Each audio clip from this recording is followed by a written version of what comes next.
Hello everyone, आप देख रहे हैं off stump with Fahad Javed. Hyderabad Kingsmen वो टीम जिन्होंने इस पीएसएल टूर्नामेंट में अपने शुरू के 4 मैचेस लगातार हारे थे, वो टीम जिनका पहले मैच में ही यूनिफॉर्म का कलर छूट गया था जिसकी वजह से बॉल रेड हो गई थी, वो टीम जिसके ऊपर एनालिस्ट्स मजाक उड़ा रहे थे और बोल रहे थे कि लगता है कि हैदराबाद किंग्समैन इस टूर्नामेंट का सिर्फ चस्का लेने आई है और इनका तो कोई कंपैरिजन ही नहीं है बाकी पीएसएल की टीम्स के साथ। इन्होंने आज पहले एलिमिनेटर में हरा दिया मुल्तान सुल्तान्स को, जो इस टूर्नामेंट की फेवरेट्स में समझी जाती थी, और क्वालिफाई कर लिया है सेकंड एलिमिनेटर के लिए जहां पे इनका मुकाबला इस्लामाबाद यूनाइटेड से होगा। एक वन साइडेड मैच देखने को मिला, लेकिन यहां पे दाद देनी पड़ेगी शान मसूद की एक्स्ट्रा ऑर्डिनरी बैटिंग की, जहां पे उन्होंने 69 रन्स बनाए 46 बॉल्स पे, लेकिन वो काफ़ी नहीं थे मुल्तान सुल्तान्स को इस टूर्नामेंट में कंटिन्यू रखने के लिए। शान मसूद ने आज दिखाया कि मिडिल ऑर्डर में बैटिंग किस तरह से की जाती है। याद रहे, मिडिल ऑर्डर वो स्पॉट है जहां पे पाकिस्तान T20 टीम बहुत सालों से स्ट्रगल कर रही है एक अच्छा मिडिल ऑर्डर बैट्समैन ढूंढने के लिए। शान मसूद ने आज दिखाया कि मिडिल ऑर्डर में किस तरह से बैटिंग की जाती है और एक मिडिल ऑर्डर स्पेशलिस्ट किस तरह से बैटिंग करता है। जब विकेट्स गिरती हैं तो विकेट को अपनी होल्ड किस तरह से करना है, स्ट्राइक रोटेट किस तरह से करनी है, एक्सेलरेट कैसे करना है, और सबसे बढ़ के ये बात कि स्पिनर्स को किस तरह से खेला जाता है।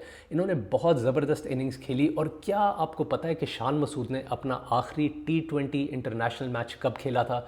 आज से 4 साल पहले 2022 के T20 वर्ल्ड कप फाइनल में, जहां पे इन्होंने इंग्लैंड के अगेंस्ट 38 बनाए थे 28 बॉल्स पे, और एकदम से टीम से गायब हो गई है। पाकिस्तान ने इनको T20 से ड्रॉप किया और इवेंचुअली इनको टेस्ट टीम का कैप्टन बना दिया। 2021 से पाकिस्तान मुसलसल स्ट्रगल कर रहा है एक अच्छे मिडिल ऑर्डर बैट्समैन को ढूंढने के लिए T20 क्रिकेट में। जब से शोएब मलिक और मोहम्मद हफीज़ रिटायर हुए थे, ये दोनों पाकिस्तान के मिडिल ऑर्डर के बैकबोन समझे जाते थे, क्योंकि इनको इनिंग्स को बिल्ड करना आता था, स्ट्राइक रोटेट करनी आती थी, एक्सेलरेट करना आता था और स्पिन को बहुत अच्छा खेलना आता था इनको।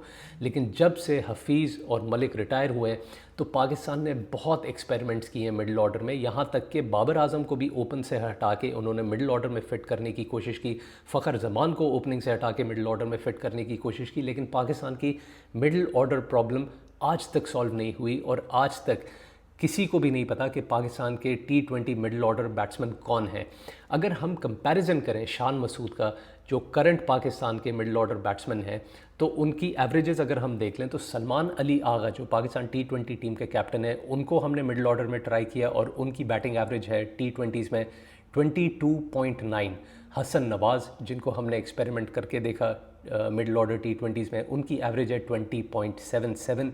फ़खर जमान जो नंबर 4 पे बैटिंग करते हैं पाकिस्तान T20 साइड में, उनकी एवरेज है 23.98।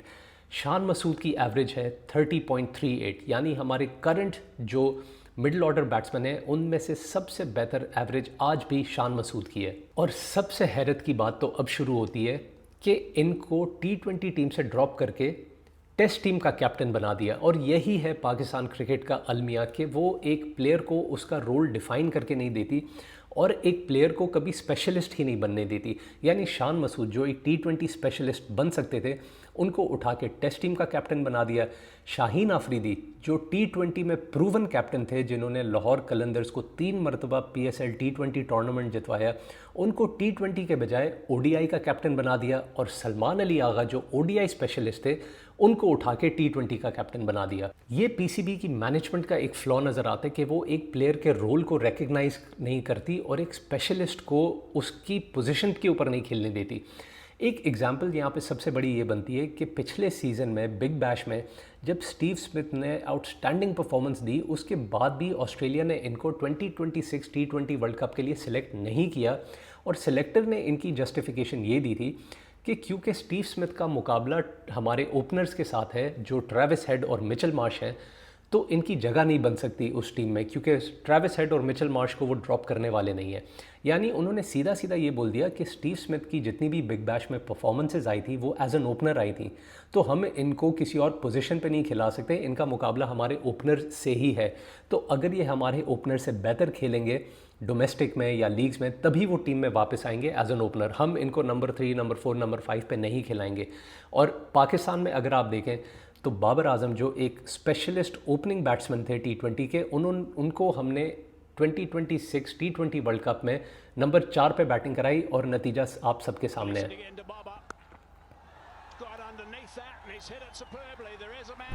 तो भाई इस PSL से बहुत सारे लोगों की बहुत सारी शिकायतें होंगी, लेकिन कम से कम इस PSL ने सिलेक्टर्स की आंखें ज़रूर खोल दी होंगी। और सबसे पहली चीज़ तो इसमें ये प्रूव हो गई कि शान मसूद को ड्रॉप करना एक गलती थी सिलेक्टर्स की, और वो आज भी पाकिस्तान T20 इंटरनेशनल साइड में मिडिल ऑर्डर में बहुत अच्छा ऑप्शन है पाकिस्तान के लिए।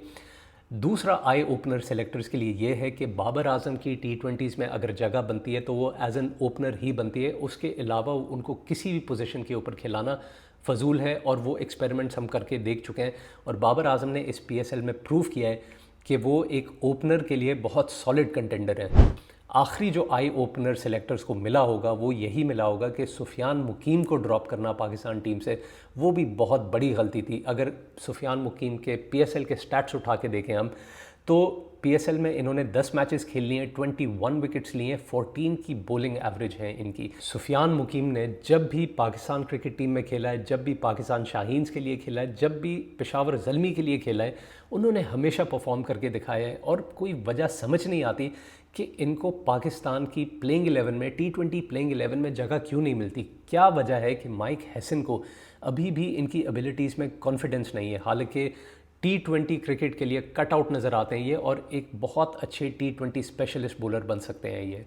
आई होप कि इस PSL में जहाँ पे हमें बहुत नेगेटिविटी देखने को भी मिली है, उसमें कम से कम ये जो आई ओपनर्स हैं इनसे सिलेक्टर्स कोई सबक सीखें, और जो गलतियां हम पिछले 3-4 साल से करते आ रहे हैं उसको अब वापस ना रिपीट करें, क्योंकि अब ये चीज़ें हैं जो सबके सामने आ गई हैं, रिकॉर्ड सबके सामने आ गए हैं, परफॉर्मेंसेस सबके सामने आ गई हैं। एंड आई होप सबसे बढ़ के माइक हैसन भी इन परफॉर्मेंसेस को मॉनिटर कर रहे होंगे, क्योंकि इन परफॉर्मेंसेस को देख के माइक हैसन को भी रियलाइज़ हो रहा होगा कि उन्होंने पिछले 1 साल जो पाकिस्तान क्रिकेट में T20 में जो एक्सपेरिमेंट्स किए हैं वो फेल हो गए, और अब नतीजा उनके सामने है और रिप्लेसमेंट्स अब उनको अपने सामने नज़र आ रही होंगी। PSL अब पहुंच गए अपने बिजनेस एंड पे। अब सेकंड एलिमिनेटर होने जा रहे हैं हैदराबाद किंग्समैन और इस्लामाबाद यूनाइटेड का, and the winner of that match will play Peshawar Zalmi in the final. Peshawar Zalmi clinical नज़र आ रही है इस PSL में, सिर्फ एक मैच हारे हैं पूरे टूर्नामेंट में, और इनको हराना बहुत मुश्किल होगा। इस्लामाबाद यूनाइटेड और हैदराबाद किंग्समैन वाला मैच भी बहुत मज़ेदार होगा, क्योंकि इस्लामाबाद यूनाइटेड की परफॉर्मेंस भी थ्रू आउट इस टूर्नामेंट में बहुत अच्छी नज़र आई है, बहुत बैलेंस टीम नज़र आती है। लेकिन हैदराबाद किंग्समैन, जिसको कोई काउंट भी नहीं कर रहा था इस PSL के शुरू में, एकदम से अंडरडॉग्स से ये इस टूर्नामेंट में वापस इन्होंने बाउंस बैक किया है, और बहुत अच्छी परफॉर्मेंसेस दी हैं इन्होंने पिछले 4-5 मैचेस में। It will be very exciting to see कि दूसरा एलिमिनेटर कौन जीता है और पेशावर ज़ल्मी को कौन फेस करता है फाइनल में। आप भी अपनी राय कमेंट्स में ज़रूर दीजिएगा। Who is your favourite team to lift the PSL 11 trophy? Comment, like, subscribe and keep watching.